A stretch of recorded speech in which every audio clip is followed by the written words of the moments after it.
Into stylization. I was sucked in because this film is so entertaining to watch, and the camera work is incredible. The battle scenes add a lot of small 2D details on top of the 3D plans. Lift this film into something that appears to be new. It is undeniably removing a play from the bug versus playbook, but it is also doing whatever it wants with the majority of this play and not the uncanny valley.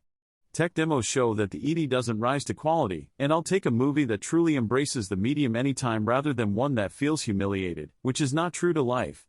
All that is unique about this movie and Hale's imagination and is completely worth the cost of admission.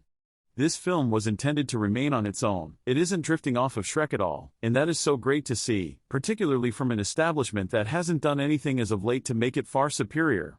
The movie is stacked with extraordinary characters who don't hinder the plot, as I'll dive into additional subtleties with this in my spoilers segment, yet there is definitely not a frail or unfunny person in this whole cast.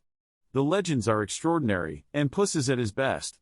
Kitty Delicate Paws is an ideal foil for the true scene stealer, who could truly be the canine, who I genuinely thought was meant to be the most obviously awful, yet he's an irreplaceable asset who is perfect in both parody and the slower-paced scenes, and they all fit only flawlessly into this plot. This film does not drag. It is constantly moving and using its cast for both the story and the subjects that it is going for. Jack Horner is superb in how proudly underhanded he is.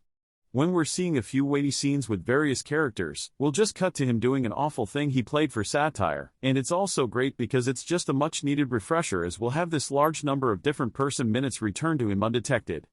Goldilocks and the Three Bears are incredibly advanced. They are fundamentally the second gathering of primary characters in this. They figured out how to feel less like antagonists and more like champions unto themselves.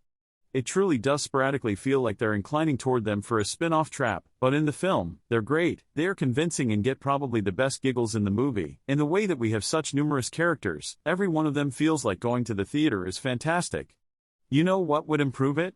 Starting the film 10 minutes sooner. You already have my money, give me the help I paid for.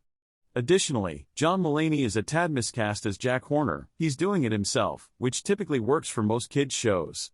He speaks, but his energy is, for the most part, right. This film is very good, I oved it. I hope that I've motivated you to watch it. Go watch it, it's excellent. I hope you enjoyed my summary. I hope you have a nice movie-filled day. Peace out.